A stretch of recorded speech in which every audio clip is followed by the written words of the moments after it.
Hello dear friends, JM travel വ്ളോഗ്സിൻ്റെ പുതിയൊരു വീഡിയോയിലേക്ക് എല്ലാവർക്കും സ്വാഗതം. ഇന്ന് വെളുപ്പിനെ യാത്ര പുറപ്പെട്ടു. അധികം ദൂരമൊന്നുമില്ല, കോട്ടയത്ത് നിന്നൊരു 16 കിലോമീറ്റർ ദൂരമേ ഉള്ളൂ. കൂരപ്പുഴ എന്ന് പറയും. അവിടെ മാതൃമല രാജരാജേശ്വരി ക്ഷേത്രത്തിലേക്കാണ് പോകുന്നത്.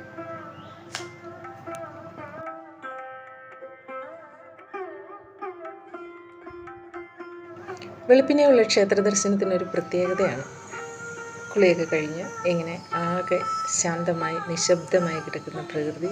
അതുപോലെ തന്നെ ഇത്തിരി യാത്രയൊക്കെ ചെയ്യണമെങ്കിലും റോഡിൽ വലിയ തിരക്കൊന്നും ഉണ്ടാവില്ല. അപ്പോൾ അങ്ങനെ ഇങ്ങനെ അങ്ങ് പോകുമ്പോൾ അതൊരു പ്രത്യേകതയാണ്. അങ്ങനെ ഞങ്ങൾ പാമ്പാടിയൊക്കെ കഴിഞ്ഞു. കുരുവപ്പടയിൽ മാതൃമല ക്ഷേത്രത്തിൻ്റെ മുന്നിൽ കവാടത്തിൽ എത്തിക്കഴിഞ്ഞു. ഇനി അങ്ങോട്ട് നല്ല കയറ്റമാണ്. പക്ഷേ ഒരു പ്രത്യേകത തോന്നിയത് റോഡ് ഒരുപാട് മെച്ചപ്പെട്ടു. ഇതിനു മുന്നേ വരുമ്പോൾ ഒരുപാട് ബുദ്ധിമുട്ടിയാണ് കയറിപ്പോകുന്നത്. പക്ഷേ ഇത്തവണ അത്ര ബുദ്ധിമുട്ട് തോന്നിയില്ല. കുറേയേറെ ദൂരം ടാറൊക്കെ ഇട്ടു. പിന്നെ ഇതുപോലെ ചെമ്മണ്ണും ഒക്കെ ആയിട്ട് വലിയ ഒരു കയറ്റം കയറി വന്ന ഒരു തോന്നൽ ഉണ്ടായില്ല. അപ്പോൾ നമുക്കിനി ക്ഷേത്രത്തിനുള്ളിലേക്ക് പോവാം.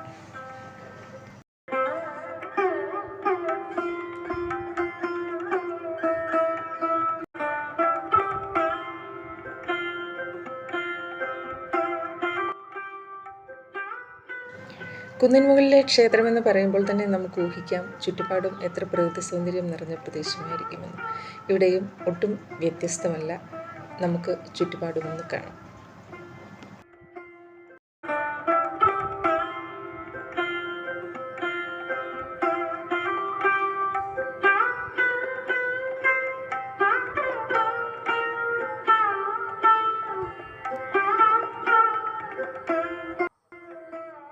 ദക്ഷിണ കുടജാദ്രി എന്നാണ് ഈ ക്ഷേത്രം അറിയപ്പെടുന്നത്. രാജരാജേശ്വരി ക്ഷേത്രമാണ്.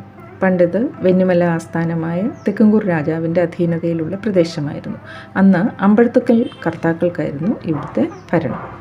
അതിനുശേഷം മാർത്താണ്ഡവർമ്മയുടെ അധികാരം വന്നപ്പോൾ 1749 ഈ പ്രദേശം മാർത്താണ്ഡവർമ്മയുടെ കീഴിൽ വന്നു, വേണാടിനോട് ചേർക്കപ്പെട്ടു. ആ സമയത്ത് കോലത്തേട്ട് കുടുംബക്കാരായിരുന്നു ഇതിൻ്റെ ഭരണകർത്താക്കൾ. കോലത്തേട്ട് കുടുംബത്തിലെ ജോലിക്കാരായിരുന്നവർ അവരുടെ കുലദേവതയെ, അതായത് സപ്തമാതൃക്കളെ ഇവിടെ വെച്ച് പൂജിച്ചിരുന്നു.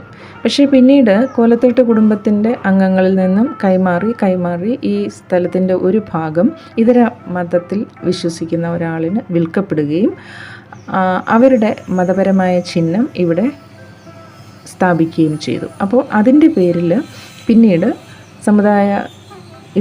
രണ്ട് സമുദായത്തിലെയും അംഗങ്ങൾ തമ്മിൽ ഈ പ്രദേശത്ത് സംഘർഷമുണ്ടാവുകയും അങ്ങനെ കോടതിയിൽ കേസ് പോയി. ഒരു 15 വർഷത്തോളം ഈ സ്ഥലത്തിൻ്റെ ഉടമസ്ഥാവകാശത്തെ സംബന്ധിച്ച് കേസ് കോടതിയിലുണ്ടായിരുന്നു. പിന്നീട് ക്ഷേത്രത്തിന് അനുകൂലമായി വിധി വരികയും അങ്ങനെയാണ് ഇത് ക്ഷേത്ര സംരക്ഷണ സമിതിയാണ് ഇപ്പോൾ ഈ ക്ഷേത്രത്തിൻ്റെ ഉടമസ്ഥാവകാശം.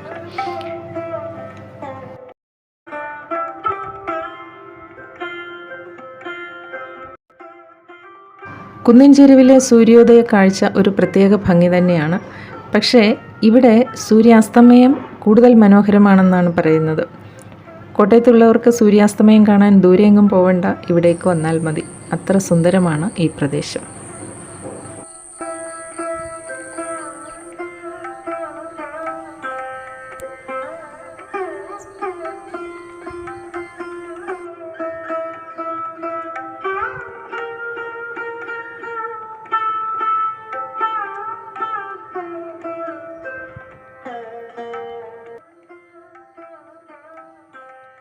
കേരളത്തിലെ മറ്റ് ക്ഷേത്രങ്ങളിൽ നിന്നും വ്യത്യസ്തമായി ഒരു തമിഴ് ശൈലിയാണ് ക്ഷേത്ര നിർമ്മിതിയിൽ കാണുന്നത്.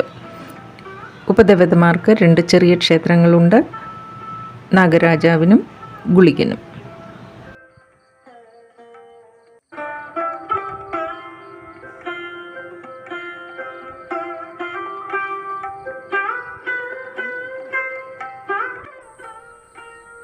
വിശാലമായ ക്ഷേത്ര മൈതാനങ്ങളൊക്കെ തന്നെ വൈകുന്നേരങ്ങളിൽ സമീപവാസികളായ കുട്ടികളുടെ കളിയിടങ്ങളും മുതിർന്നവരുടെ ഒത്തുചേരലിൻ്റെ വേദിയുമാണെന്ന് പ്രത്യേകം പറയേണ്ടല്ലോ.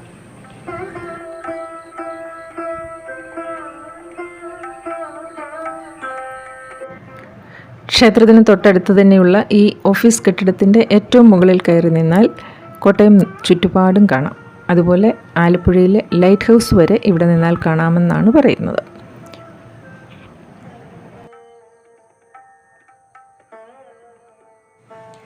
പണ്ട് ഇവിടെ നീലക്കൊടുവേലി ഉണ്ടായിരുന്നുവെന്നും പറയപ്പെടുന്നു. ഇവിടെ സൂര്യന് മാത്രമല്ല ഭംഗി, നോക്കൂ ആകാശവും എത്ര സുന്ദരമാണെന്ന്. ഒരു വേറിട്ട ഭംഗി തന്നെ തോന്നുന്നില്ലേ? ഉദിച്ചുയരുന്ന സൂര്യനും പച്ചപ്പ് നിറഞ്ഞ പ്രകൃതിയും സുഖകരമായ കാറ്റും ചെറിയൊരു മഞ്ഞും തണുപ്പും എല്ലാം കൂടെ ഈ പ്രദേശത്തെ എത്ര സുന്ദരമാക്കിയിരിക്കുന്നു. ഒപ്പം ക്ഷേത്രദർശനവും കൂടെ കഴിഞ്ഞിറങ്ങുമ്പോൾ ഇന്നത്തെ ദിവസം ഒരു നല്ല ദിവസം തന്നെയാവുമെന്ന് പ്രത്യേകിച്ച് പറയേണ്ടതില്ലല്ലോ. പണ്ടൊക്കെയുള്ളതുപോലെ ബുദ്ധിമുട്ടൊന്നുമില്ല ഇങ്ങെത്താൻ. ദാ നോക്കൂ, ഈ മൈതാനം, ക്ഷേത്രത്തിനടുത്തുള്ള ഈ മൈതാനം വരെ നമ്മുടെ വാഹനങ്ങളൊക്കെ തന്നെ എത്തിച്ചേരും. റോഡൊക്കെ വളരെ നന്നാക്കിയിട്ടുണ്ട്. അപ്പോൾ ഞങ്ങളിങ്ങനെ ഇറങ്ങുമ്പോഴാണ് ഇതിന് ഒരു 2 കിലോമീറ്റർ അപ്പുറത്തായിട്ടാണ് അരുവിക്കുഴി വാട്ടർഫോൾസ്. അവിടെയും കൂടി ഒന്ന് പോകാമെന്ന് വെച്ചു. പക്ഷേ രാവിലെയല്ലേ, ഇത് 9 മണിക്ക് മാത്രമേ തുറക്കുകയുള്ളൂ. ഇതാ നോക്കൂ, ഇതിൽ ഇറങ്ങി അങ്ങ് ചെന്ന് നിന്നത് കാണാം. പക്ഷേ വെള്ളം വളരെ കുറവാണ്. അപ്പോൾ ഇവിടെ നിന്ന് നോക്കുമ്പം തന്നെ വെള്ളത്തിൻ്റെ ഒരു കുത്തിയൊഴുക്കൊന്നുമില്ല. അപ്പോൾ ഏതായാലും ശരി, അവിടെ നിന്ന് ഞങ്ങൾ അതും കൂടി ഒന്ന് കണ്ടിട്ട് മടങ്ങുകയാണ്.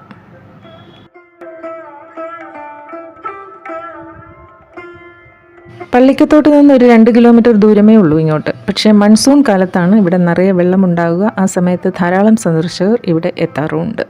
ട്രക്കിംഗ് ഒക്കെ ഇഷ്ടമുള്ളവരും അല്ലാത്തവരുമായി ഒരുപാട് പേര് ഇവിടെ വരും. ആ സമയത്ത് ഒരു 30 അടി ഉയരത്തിൽ നിന്നും ഒരു 5 തട്ടുകളായി വെള്ളം താഴേക്ക് പതിക്കുന്നത് വളരെ സുന്ദരമായ ഒരു കാഴ്ചയാണ്. ദൂരെ മലമുകളിൽ നിന്നും 100 അടി ഉയരത്തിൽ അവിടെ നിന്നും ഉത്ഭവിച്ച് പല സ്ഥലങ്ങൾ കടന്നെത്തുന്ന വെള്ളച്ചാട്ടമാണ്. പക്ഷേ ഇപ്പോൾ ഇവിടെ വെള്ളം തീരെ കുറവാണ്.